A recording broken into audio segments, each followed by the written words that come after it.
just 1 minute past midnight on Sunday, June 22, 2025, the silence of Whiteman Air Force Base in Missouri was broken by the roar of the engines of a B-2 Spirit stealth bomber. This moment marked the beginning of one of the largest, most complex, and most expensive air operations of modern times, an operation where the value of the bombers involved alone reached about $20 billion. This operation, known in military documents as Midnight Hammer, was not a simple raid, but a multifaceted and precise scenario executed simultaneously from the sky, from the depths of the sea, and in the electromagnetic space. In total, more than 125 different American aircraft were involved in the attack on Iranian soil.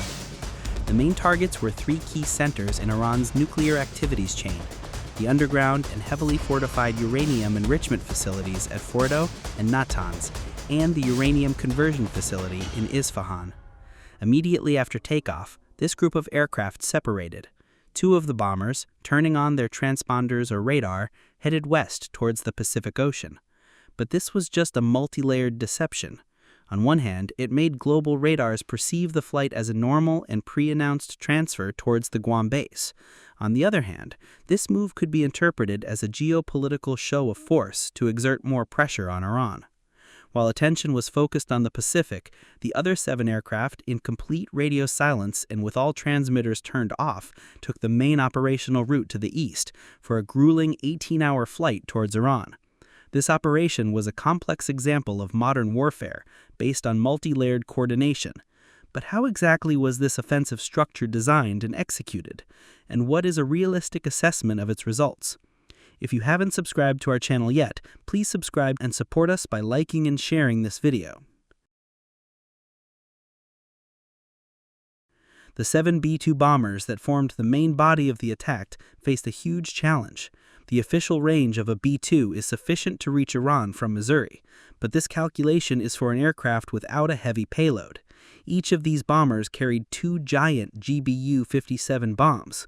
This meant each aircraft, with a payload of nearly 27 tons, had significantly exceeded its officially declared capacity of 18 tons. This extra weight drastically increased fuel consumption, making an 18-hour flight impossible without multiple aerial refuelings. These refuelings had to be carried out at predetermined points over the Atlantic Ocean in coordination with KC-135 and KC-46 tankers. This process itself was a highly sensitive maneuver conducted in complete radio silence and with minimal communication between the bomber and the tanker to avoid emitting the slightest signal that could reveal their position. The main reason for choosing the B-2 for this mission was not just its stealthiness, but its exclusive ability to carry the world's heaviest conventional bunker buster bomb, the GBU-57, known as the MOAB, Massive Ordnance Penetrator. This 14-ton bomb is a weapon engineered for deep penetration, with its body made of a cobalt-iron alloy and its nose reinforced with solid tungsten. Inside the shell, there are over 2,400 kilograms of specialized explosive for bunker buster targets. This explosive, unlike common explosives like TNT, which have an immediate and shattering detonation, burns at a more controlled rate, creating a very strong and prolonged pressure wave, a feature similar to solid rocket fuel propellants, which is vital for the complete destruction of massive structures in enclosed underground spaces. To ensure precise performance deep underground, the bomb's fuse system is also specially engineered. The bomb is equipped with 2 separate fuse systems: a smart fuse based on a gravitational acceleration sensor that can detect the exact depth by counting the layers it passes through, and a time delay fuse as a backup. Both fuses are located at the rear of the bomb's body to remain safe from any damage during the penetration process through tens of meters of rock and concrete, and to initiate the explosion at the exact intended moment and location. However, there are many exaggerations about the actual penetration capability of this bomb. The claim of penetrating up to 60 meters into reinforced concrete is almost certainly incorrect. Technical and realistic assessments estimate the bomb's penetration depth in reinforced concrete to be between 18 and 25 meters. This limitation was the main challenge against the primary target, the Fordow facility, a complex located inside a mountain at a depth of about 45 to 50 meters from its surface. Aware of this limitation, the attackers designed a complex and precise tactic to target Fordow. After an 18-hour flight, at 2:01 a.m. Iran time, the first bomber arrived over Fordow and released both of its bombs towards predetermined points on the mountain surface. Immediately, 2 more bombers did the same. This first wave, consisting of 6 bombs, was designed to create initial craters, break the surface layers of the mountain, and clear the path for the next wave. Then the second wave of the attack began. The next 3 bombers fired their remaining 6 bombs with precise guidance directly into the craters created by the first wave. This drilling or double-tap tactic was designed to achieve maximum penetration depth and deliver destructive power to the main structure. In total, 12 of the 14 MOP bombs were focused solely on the Fordow facility. The remaining 2 bombs were dropped by the 7th bomber minutes later on the Natanz facility. Given its shallower depth, these 2 bombs were also likely used with the same double-tap tactic on a single point to maximize penetration. The B-2 bomber's operation would never have been possible alone.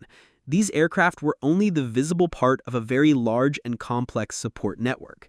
After about 17 hours of flight, and upon entering the U.S. Central Command CENTCOM area of operations, the bombers were escorted by multiple layers of protection. This was the point in the operation where, according to the chairman of the Joint Chiefs of Staff, the bombers linked up with support aircraft in a complex and timed maneuver within a limited airspace and with minimal communication. A squadron of 12 F-22 Raptor fighters, which had been transferred from the UK to bases in Jordan a few days before the attack, was tasked with clearing the sky of any aerial threats. In addition to them, F-35 stealth fighters were also present in this operation. But the most vital role in this air assault was played by the EA-18G Growler electronic warfare aircraft. These planes, which took off from the USS Carl Vinson aircraft carrier in the Sea of Oman, attempted to blind and disrupt Iran's air defense radar and communication systems by creating a storm of electromagnetic waves. Furthermore, just before the strike package entered Iranian airspace, the Suppression of Enemy Air Defenses (SAD) mission was executed. In this phase, fighters fired advanced AGM-88 HARM anti-radiation missiles towards the probable locations of air defense systems. These missiles not only track radar waves, but if the radar is turned off, continue to pursue the target using GPS and their own millimeter wave radar. The important point is that these missiles were likely fired without initial targeting, their task being to patrol the sky ahead of the bombers and hunt for any radar that intended to activate at the last moment. Simultaneously with the bomber's approach, another dimension of Operation Midnight Hammer was activated from the depths of the sea. At least one Ohio-class submarine, converted from a nuclear missile carrier to a conventional cruise missile launch platform, was in position and received the order to fire. In this operation, at least 30 Tomahawk cruise missiles were fired towards Iran. These missiles, with a range of over 1,600 kilometers and a cruise speed of about 900 kilometers per hour, hide from radar by using their turbofan engine and flying at a very low altitude.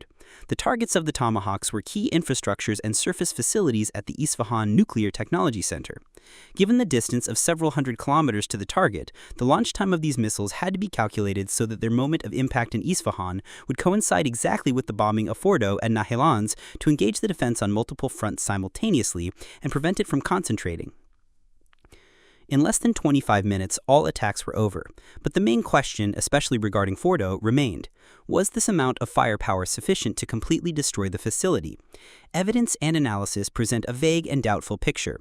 Initial reports, quoting a U.S. official, indicated that Fordow was severely damaged but not completely destroyed. This assessment is consistent with technical analysis. The drilling theory using 12 bombs faces significant physical challenges in practice. Furthermore, Fordow's 250-meter hull is likely divided into separate sections with blast doors, so even a successful penetration would only disable a part of the facility. Previous Pentagon assessments also indicated that a 30-day campaign of attacks would be necessary to completely destroy Iran's nuclear sites. Iran's action of blocking the entrances adds another layer of ambiguity to this assessment. This not only makes physical access for damage assessment difficult, but could also help contain any radioactive leaks. But more importantly, the question arises, did Iran transfer some of its enriched materials or sensitive equipment to other sites before blocking the tunnels? According to Jeffrey Lewis, a non-proliferation expert, Iran's ability to conduct a major Earth-moving operation in broad daylight shows that the country could just as easily have carried out a transfer operation. What is your opinion on the success rate of the attack on Fordow? Please write your comments for us. If you like this video, please like it and share it. Thank you for being with us until the end of this video.